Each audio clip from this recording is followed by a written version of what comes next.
Hello students, कैसे हैं आप सब लोग। उम्मीद करती हूँ सब अच्छे होंगे और स्वस्थ होंगे। मैं Meena Rana ICT virtual class में आपका स्वागत करती हूँ। तो स्टूडेंट्स, हम पढ़ रहे हैं क्लास 12th का मैथ और यहाँ पर हम चैप्टर नंबर 1 को स्टार्ट कर रखा है हमने। और इन चैप्टर में हमने फंक्शन को प्रीवियस लेक्चर में स्टार्ट किया था। इस पर बेस्ड हम क्वेश्चन को सॉल्व कर रहे हैं। फंक्शन में हमने बेसिकली दो टाइप्स के फंक्शन पढ़े हैं, वन फंक्शन और onto function. One function को हम कहते हैं इंजेक्टिव फंक्शन और ऑन टू फंक्शन को हम कहते हैं सर्जेक्टिव फंक्शन। यदि कोई फंक्शन इंजेक्टिव भी हो और सर्जेक्टिव भी हो तो ऐसे फंक्शन को हम क्या कहेंगे, बाइजेक्टिव फंक्शन कहते हैं। ठीक है। और जैसे कि प्रीवियस लेक्चर में हमने यहाँ पर क्वेश्चन नंबर जो आपके पास यहाँ पर गिवन है, इस क्वेश्चन में हमने क्या प्रूव करना था, ये चेक करना था कि ये जो गिवन फंक्शन है क्या ये इंजेक्टिव और सर्जेक्टिव है या नहीं है। तो यहाँ पर हमने क्वेश्चन नंबर 3 तक, इसका जो थर्ड पार्ट है वहां तक हमने सॉल्व कर दिया है। और यहाँ पर देखिए फंक्शन की वैल्यू जो है क्या है, f(x = x²। देखिए यहाँ जो फंक्शन डिफाइंड है वो नेचुरल नंबर से नेचुरल नंबर पर है, यानी कि डोमेन भी आपका नेचुरल नंबर था और कोडोमेन भी आपका नेचुरल नंबर। यहाँ इंटीजर की बात की गई है, डोमेन और कोडोमेन दोनों ही इंटीजर हैं। f(x = x² आपके पास है। ये हाँ आपका डोमेन और कोडोमेन क्या है, ये आपका रियल नंबर पर डिफाइंड है। ठीक है, डोमेन और कोडोमेन दोनों ही आपके क्या है, रियल नंबर। अब देखिए इसका फोर्थ पार्ट है, फंक्शन आपका डिफाइंड है नेचुरल नंबर से नेचुरल नंबर पे और फंक्शन गिवन है f(x = x³। तो इसको हम करेंगे यहाँ पर। तो फंक्शन डिफाइंड है नेचुरल नंबर से नेचुरल नंबर पर और गिवन दैट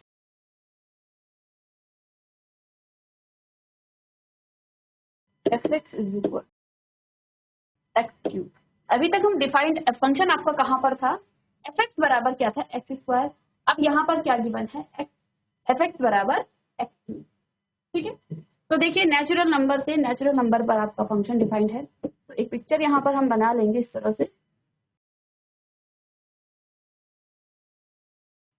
तो इस तरह से देखिए दो फंक्शन यहाँ पर गिवन है। ठीक है, इसका डोमेन नेचुरल नंबर पर डिफाइंड है और कोडोमेन भी नेचुरल नंबर पर डिफाइंड है। इसको आप इस तरह से लिख सकते हैं, ये आपका डोमेन है और ये कोडोमेन। ठीक है, नेचुरल नंबर आपका 1, 2, 3। एक बार देख लेते हैं नेचुरल नंबर है या कुछ और है। ठीक है, नेचुरल नंबर है 4 एंड सो इस तरह से आपके नंबर रहेंगे 1, 2, 3, 4। ठीक है, अब हमें क्या प्रूव करना है, हमें इस फंक्शन को दिखाना है कि क्या ये फंक्शन आपका सर्जेक्टिव है और इंजेक्टिव है। तो यहाँ पर देखिए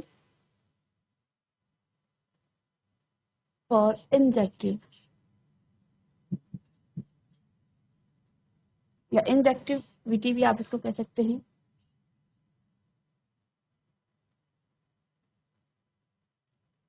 ठीक है, तो बच्चों यहाँ पर देखिए मैपिंग पर हम देख लेते हैं। तो आप क्या करेंगे, आप यहाँ से x आप यहाँ से लेंगे और f(x) आपको यहाँ पर मिलेगा। ठीक है, तो 1 का जब आप क्यूब करेंगे तो आपको क्या मिलेगा, 1 मिलेगा। ऐसे ही जब आप 2 का क्यूब करेंगे तो आपको क्या मिलेगा, एक 8 यहाँ पर कहीं मिलेगा। 3 का क्यूब करेंगे तो कहीं आगे जाके आपको 27 मिलेगा। और ऐसे ही हर एलिमेंट्स की आपको एक यूनिक इमेज मिलेगी। ठीक है, हर एलिमेंट्स की आपको एक यूनिक इमेज मिलेगी। ठीक है, तो यहाँ पर आप क्या लिख सकते हैं कि for every unique domain image is unique. क्या लिखेंगे, फॉर एवरी डोमेन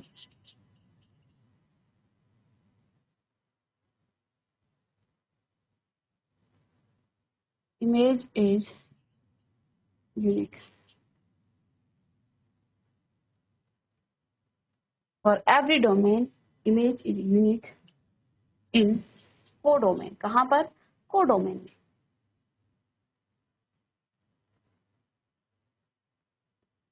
इमेज कहाँ पर बन रही है आपकी, कोडोमेन।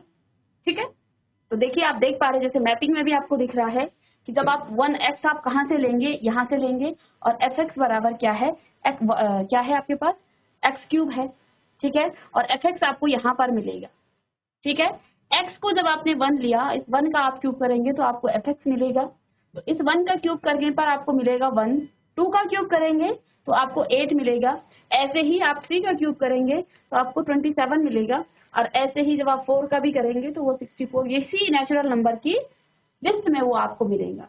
ठीक है, यानी कि कोई भी एलिमेंट ऐसा नहीं बच रहा है, ऐसा नहीं आ रहा है जिसकी 2 इमेज बन रही हो, या फिर कोई ऐसा इमेज नहीं बन पा रहा है जिससे कोई एलिमेंट यहाँ छूट जाए। तो हर एलिमेंट्स की डोमेन में हर एलिमेंट्स की एक यूनिक इमेज बन पा रही है, इसलिए ये जो आपके पास फंक्शन है वो फंक्शन आपका क्या है, फंक्शन इज 1 1 1 1 लिखें, या फिर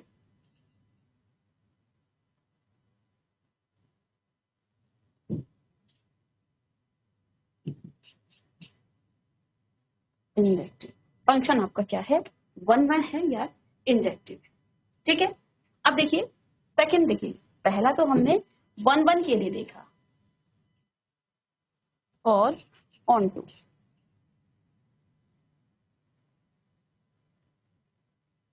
अब ऑन टू फंक्शन के लिए या तो आप क्या कीजिए, कोडोमेन के किसी एक एलिमेंट को लिख लीजिए कि यदि कोडोमेन में एक भी आपको ऐसा एलिमेंट मिल जाता है जिसकी प्री इमेज नहीं बन पा रही है, तो आप डायरेक्ट यहाँ पर उस एलिमेंट को लेके ये लिख सकते हैं कि आपके पास कोडोमेन में एक ऐसा एलिमेंट है। जैसे यहाँ पर देखिए, हमने इस 1 का क्यूब किया तो आपको 1 मिला, 2 का क्यूब किया तो 8, यहाँ पर आपके 3 एलिमेंट छूट गए हैं।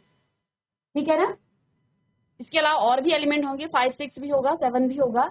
तो यहाँ बीच के जो नंबर हैं वो सारे आपके छूट चुके हैं, इनकी कोई भी प्री इमेज नहीं बन पा रही है इस पर्टिकुलर फंक्शन के लिए। दैट मीन्स कि यहाँ पर, क्योंकि क्या होता है, जब आपको ऑन टू फंक्शन आपका कोई होता है तो कोडोमेन के हर एलिमेंट की एक प्री इमेज होनी चाहिए। दूसरी बात क्या कहा था कि आपका जो रेंज होता है वो कोडोमेन के इक्वल होना चाहिए। ठीक है, तो यहाँ पर आपकी जो रेंज है, रेंज आपकी क्या आ रही है, 1 8 27, इसके बाद आपका 64, और इस तरह से एलिमेंट्स आपके बढ़ेंगे, यानी कि बहुत सारे एलिमेंट्स बीच में आपके छूट रहे हैं जो आपके कोडोमेन में आते हैं।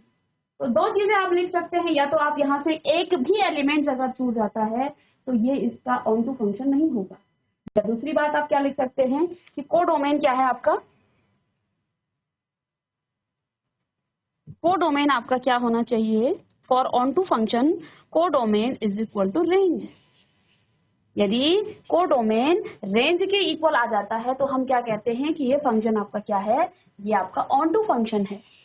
ठीक है, दूसरी बात, अगर आपने ऐसा नहीं आपको पता चल रहा है कि कोडोमेन और डोमेन क्या है, तो फिर आप क्या कहेंगे, फिर आप क्या देखेंगे, फिर आप, यदि ऐसा होता है, यदि आपको नहीं पता कोडोमेन क्या है, रेंज क्या है, तो फिर आप क्या लिखेंगे, हर एलिमेंट, कोडोमेन के हर एलिमेंट की कुछ ना कुछ प्री इमेज होनी चाहिए। अगर एक भी एलिमेंट ऐसा बच जाता है जिसकी प्री इमेज नहीं है तो वो आपका जो है ऑन टू फंक्शन नहीं होता है। फिर भी हम यहाँ पर इससे भी करेंगे, और कोडोमेन को आप किसी एक एलिमेंट को लिख लीजिए, तब भी आपका आंसर सही रहेगा। ठीक है, तो for onto function codomain is equal to range, codomain range के इक्वल आना चाहिए। यहाँ पर आपका कोडोमेन क्या है, 1 2 3 4 एंड सो ऑन। इस तरह से ये आपका क्या है, कोडोमेन है। ठीक है, रेंज आपके पास क्या आ रही है, रेंज आपके पास देखिए 1 के बाद 8 आएगा, फिर 27, और इस तरह से एलिमेंट्स आपके। ठीक है, क्या ये कोडोमेन रेंज के इक्वल है, ये इसके इक्वल नहीं है। यहाँ आप लिख सकते हैं जो रेंज है वो सबसेट है किसका, कोडोमेन का। और यदि ऐसा होता है तो हम क्या कहते हैं कि function is not surjective. Injective तो है लेकिन यहाँ पर सब्जेक्टिव नहीं है। सब्जेक्टिव होने के लिए कोडोमेन के हर एलिमेंट की कुछ ना कुछ प्री इमेज होनी चाहिए, या रेंज बराबर आपके पास कोडोमेन होना चाहिए। तो इसको कॉपी करेंगे।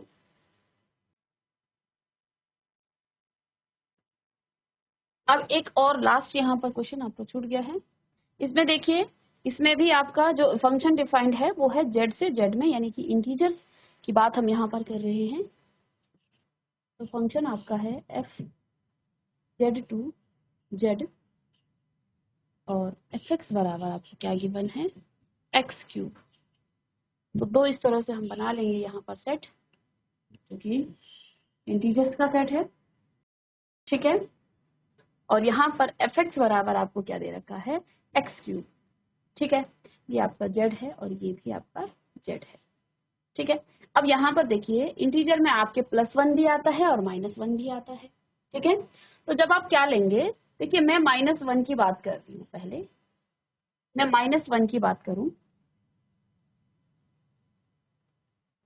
-1 यहाँ पर मैंने -1 लिया। fx बराबर, देखिए x जब क्या था आपका -1, तो fx आपके पास क्या आ जाएगा, fx बराबर आपके पास क्या आएगा, x क्यूब, यानी -1 का आप क्यूब करेंगे तो आगे ही आपको -1 देगा, ठीक है। हमेशा हम डोमेन से, ये आपका डोमेन है और इसको कहेंगे कोडोमेन,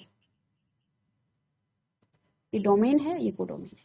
हमेशा आप x को डोमेन से लेंगे और ये आपका क्या है, कोडोमेन है, यानी x ये है तो यहाँ आपको fx मिलेगा, ठीक है। तो जब मैंने यहाँ पर क्या रखा, -1 रखा, तो यहाँ आपको क्या मिला, -1।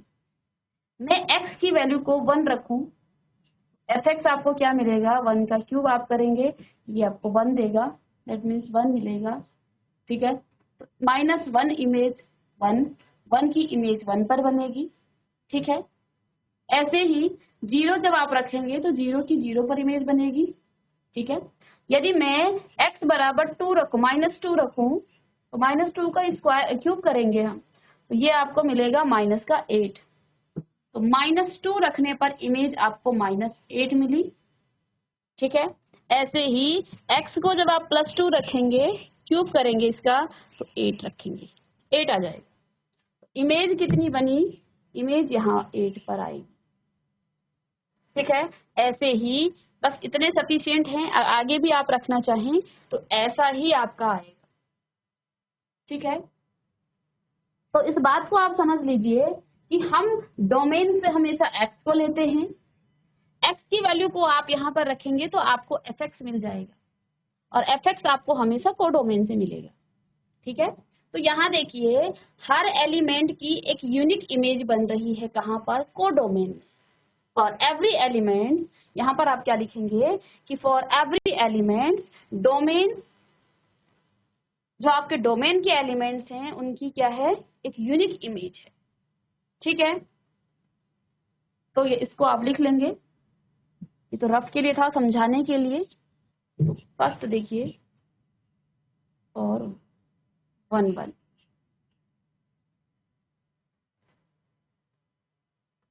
तो 1 1 के लिए आप क्या लिखेंगे, for every element in domain has a unique and distinct image in codomain, unique and distinct image in codomain. तो हर एलिमेंट की एक यूनिक इमेज है, सो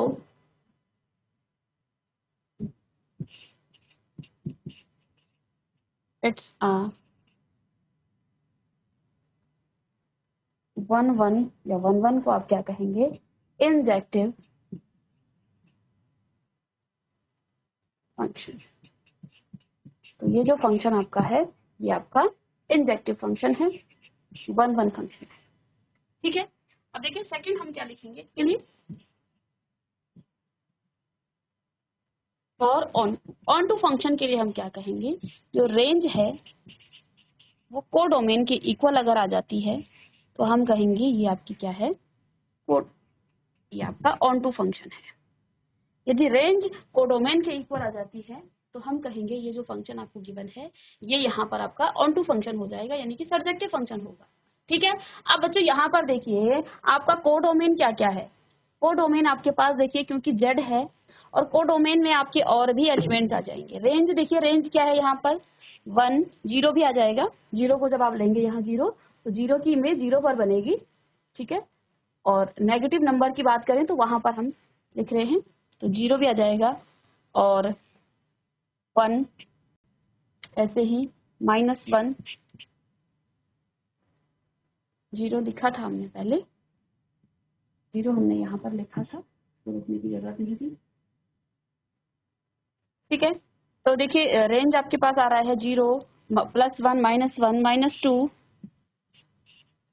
और प्लस का 2 नहीं आएगा, यहाँ पर 8 आएगा, -8 +8 ऐसे ही 27 और -27 एंड सो इस तरह से आपकी रेंज आएगी। लेकिन कोडोमेन में आपके वो सारे एलिमेंट्स हैं, देखिए 0 आ जाएगा, +-1 होगा, ऐसे ही +-2 होगा, ऐसे ही +-3 होगा एंड सो। तो इस तरह की नंबर आएंगे कहाँ पर, कोडोमेन में। तो क्या ये जो रेंज है, क्या ये कोडोमेन के इक्वल है? ये इसके इक्वल नहीं है, क्योंकि यहाँ पर देखिए आपके कुछ सेपरेट एलिमेंट्स ही आ पा रहे हैं, 0 1 -1 -8 -8 27 -27 और इस तरह से जो भी क्यूब होगा वही नंबर यहाँ पर आ पाएंगे। इसके अलावा दूसरा जो मेथड है, तो देखिए रेंज में कोडोमेन में आपके और भी एलिमेंट आएंगे +-1, ठीक है। तो यहाँ पर आप क्या लिखेंगे कि यहाँ आपके क्या क्या एलिमेंट छूट जाते हैं, 0 के अलावा 1 हो गया, 2 हो गया, 3 हो गया, 4 हो गया, ये सारे एलिमेंट्स यहाँ पर आपके छूट जाते हैं। कोई भी एलिमेंट दिखा करके आप ये लिख सकते हैं कि यहाँ पर जैसे आपका जो 2 है ये कहाँ पर बिलोंग करता है, ये जेड में बिलोंग करता है, और 2 की जो है कोई भी प्री इमेज नहीं बन पा रही है डोमेन में, इसलिए ये दूसरा मेथड है, इसलिए ये जो आपका फंक्शन है ये आपका ऑन टू फंक्शन नहीं है। तो मैं यहाँ पर लिख रही हूँ इसको, या इसको थोड़ा सा मैं और छोटा कर दूं, ठीक है। तो यहाँ पर हम क्या लिखेंगे कि जो फंक्शन है, function is not onto function,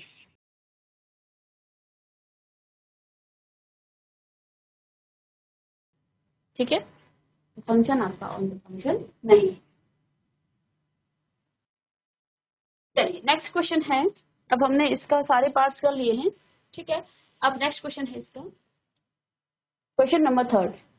तो यहाँ पर देखिए, prove that the greatest integer function f defined है r से r पर, यानी कि रियल नंबर से रियल नंबर पर, given by f(x) is equal to mod of x। ये आपका ग्रेटेस्ट इंटीजर फंक्शन का क्या है, साइन है, is neither 1 1 nor onto, x denote the greatest. ये आपको क्या डिनोट कर रहा है, ये जो आपको साइन दिखाई दे रहा है यहाँ पर, ये क्या डिनोट कर रहा है कि x इज क्या है, ये आपका एक ग्रेटेस्ट इंटीजर लेस देन और इक्वल टू x इज, ठीक है। तो ग्रेटेस्ट इंटीजर फंक्शन बेसिकली क्या होता है, पहले हम इसे लिखेंगे। यहाँ पर देखिए फंक्शन आपका कहाँ पर डिफाइंड है, फंक्शन आपका डिफाइंड है f रियल नंबर से रियल नंबर से, ठीक है। और यहाँ आपको क्या दे रखा है, f(x) is equal to x, और ये जो साइन है ये ग्रेटेस्ट इंटीजर फंक्शन का साइन है। तो सबसे पहले इसमें हम क्या जान लेते हैं कि जो ग्रेटेस्ट इंटीजर फंक्शन है वो बेसिकली होता क्या है, इसको समझ लेंगे फिर हम क्वेश्चन को सॉल्व करेंगे। तो f(x) बराबर क्या दे रखा है, इस ग्रेटेस्ट इंटीजर फंक्शन का मतलब क्या है, आपने x की वैल्यू को क्या रखा, 1.1 रखा, ठीक है। तो आपको y क्या मिलेगा, y बराबर आपको 1 मिलेगा। x बराबर आपने क्या रखा 1.5, y भी आपको तब भी 1 मिलेगा। x यदि आप 1.9 रखेंगे तो y की वैल्यू तब भी आपकी कितनी होगी, तब भी आपकी 1 ही होगी, ठीक है। तो यहाँ पर आप पॉइंट वाले वैल्यू को क्या करते हैं, इस तरह से लिखते हैं। यदि आप x बराबर क्या रखें 2.1, तो आप y क्या मिलेगा, आपको 2 मिलेगा। x बराबर 2.9 आपने लिखा तो y बराबर आपको क्या मिलेगा, 2 मिलेगा। तो ऐसे फंक्शन को हम क्या कहते हैं, ग्रेटेस्ट इंटीजर फंक्शन इसको कहते हैं, ठीक है। अब यहाँ पर हम दो इस तरह के फंक्शन बना लेते हैं। लेट्स सपोज ये आपका r से r में है, इसको आप डोमेन कहेंगे, और ये आपका कोडोमेन है, ठीक है। हमने यहाँ पर इस फंक्शन में, यहाँ फंक्शन इस तरह से डिफाइंड है, यहाँ पर मैंने 1.1 रखा, तो आपको इसकी इमेज क्या मिली 1। फिर मैंने 1.2 रखा या 5 रख दिया, इमेज तब भी आपको 1 मिली। 1.9 रखने पर भी इमेज आपको 1 ही मिल रही है। ठीक है, जब मैं x की वैल्यू को 2.1 रखूं तो आपको इमेज कहाँ पर मिलेगी 2 पर। 2.9 इसके अलावा और भी हो सकते हैं, 2.01 और कई आप यहाँ पर आपको नंबर इनफाइनाइट नंबर आपको मिलेंगे ग्रेटेस्ट इंटीजर फंक्शन। तो ग्रेटेस्ट इंटीजर फंक्शन क्या करता है, देखिए आपके पास x की वैल्यू अगर 1.00001 है तो आप y की वैल्यू को क्या लिखेंगे 1 ही लिखेंगे। ठीक है, तो ये आपका ग्रेटेस्ट इंटीजर फंक्शन का काम है। अब मैंने यहाँ पर मैपिंग बना ली है और आपको ग्रेटेस्ट इंटीजर फंक्शन भी समझा लिया है कि ग्रेटेस्ट इंटीजर फंक्शन बेसिकली क्या होता है, क्या इसका काम है और कैसे आप वैल्यूज को यहाँ पर रखते हैं। तो साइड में आप इसे भी लिख सकते हैं। ठीक है, अब मुझे यहाँ पर क्या प्रूव करना है कि ये जो फंक्शन है ये ना तो आपका 1 है,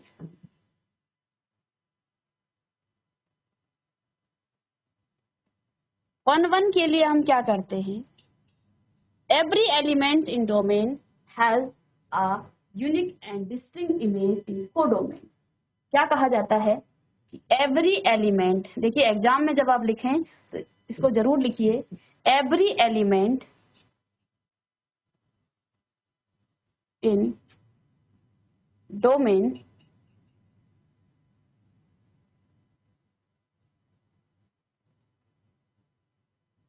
unique and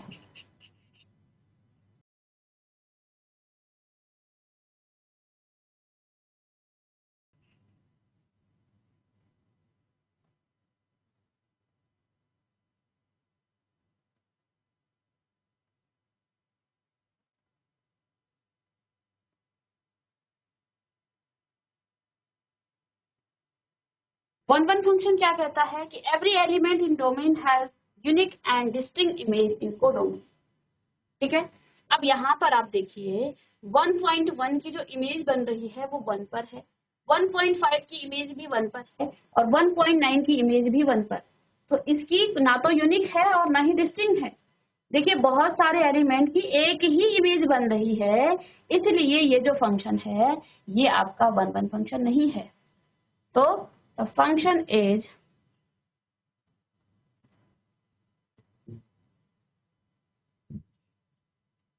नॉट 1। ठीक है, क्योंकि हर एलिमेंट की एक ही इमेज बन रही है। ऐसे ही 2.1 की भी 2 होगी, 2.2 की, 2.3 की और बहुत सारे इनफाइनाइट नंबर ऐसे होंगे, क्योंकि ये ग्रेटेस्ट इंटीजर फंक्शन यहाँ पर डिफाइन किया गया है। तो ऐसे बहुत सारे क्या होंगे आपके नंबर होंगे जिनकी इमेज 2 पर ही बनेगी। ठीक है, तो ये जो फंक्शन है ये आपका 1 नहीं है, इसको आप लिख सकते हैं कि नॉट। हमें क्या प्रूव करना है कि prove that the function is given that neither 1 तो ना तो ये 1 है, तो ये तो हमने प्रूव कर दिया है, ये फंक्शन आपका 1 नहीं है। अब देखिए यहाँ पर मैं लिख रही हूँ इसको for onto. For onto के लिए हम क्या कहते हैं कि जो रेंज है, यदि रेंज बराबर क्या हो जाए, रेंज बराबर कोडोमेन हो जाए तो हम कहेंगे ये फंक्शन आपका ऑन टू है। अब यहाँ रेंज देखिए, रेंज क्या आ रही है 1 2 3 ऐसे ही आएगी रेंज। ठीक है, और इस तरह से ये आपके रेंज आएगी। अब क्योंकि ये रियल नंबर है तो रियल नंबर में आपके 0 भी आएगा, +-1 भी आएगा, +-2 भी आएगा। इसके अलावा आपके जो रूट वाले नंबर होंगे वो भी आएंगे और फ्रैक्शनल नंबर भी आएंगे और भी कई नंबर यहाँ पर आते हैं। तो ये कोडोमेन आपका हो जाएगा, क्योंकि ये रियल नंबर की क्या है, एक ये रियल नंबर का सेट है। ठीक है, तो ये जो है रेंज जो है कोडोमेन के इक्वल नहीं आ रहा है। Function is not onto, तो फंक्शन आपका ऑन टू फंक्शन भी नहीं। ठीक है, तो इसको कॉपी कर लेंगे।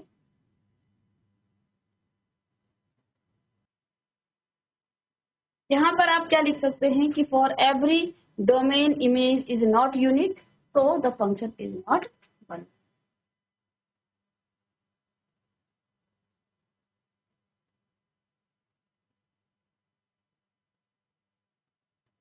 every domain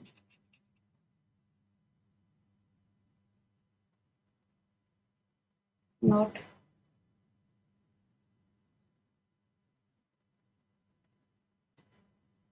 unique image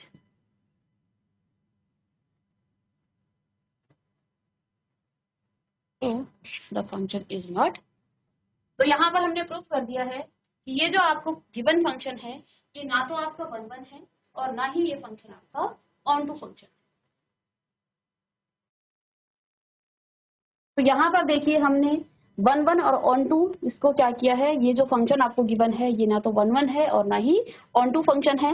इसके बाद नेक्स्ट क्वेश्चन है आपका, इसको आप होमवर्क कर लेंगे और नेक्स्ट क्लास में हम भी इसको डिस्कस करेंगे। यहाँ पर देखिए आपको क्या करना है, so that the modulus function F से आपका रियल नंबर से रियल नंबर पर डिफाइंड है given by F X is equal to mod of X is neither one one nor onto function where mod of X is if x is possible or zero, positive or zero, and minus x is modulus of minus x is minus x if x is negative। ठीक है, तो इसको हम आप भी इसको कोशिश करेंगे और नेक्स्ट क्लास में हम इस क्वेश्चन को भी डिस्कस करेंगे। तो बच्चों मिलेंगे नेक्स्ट लेक्चर में, तब तक के लिए थैंक यू।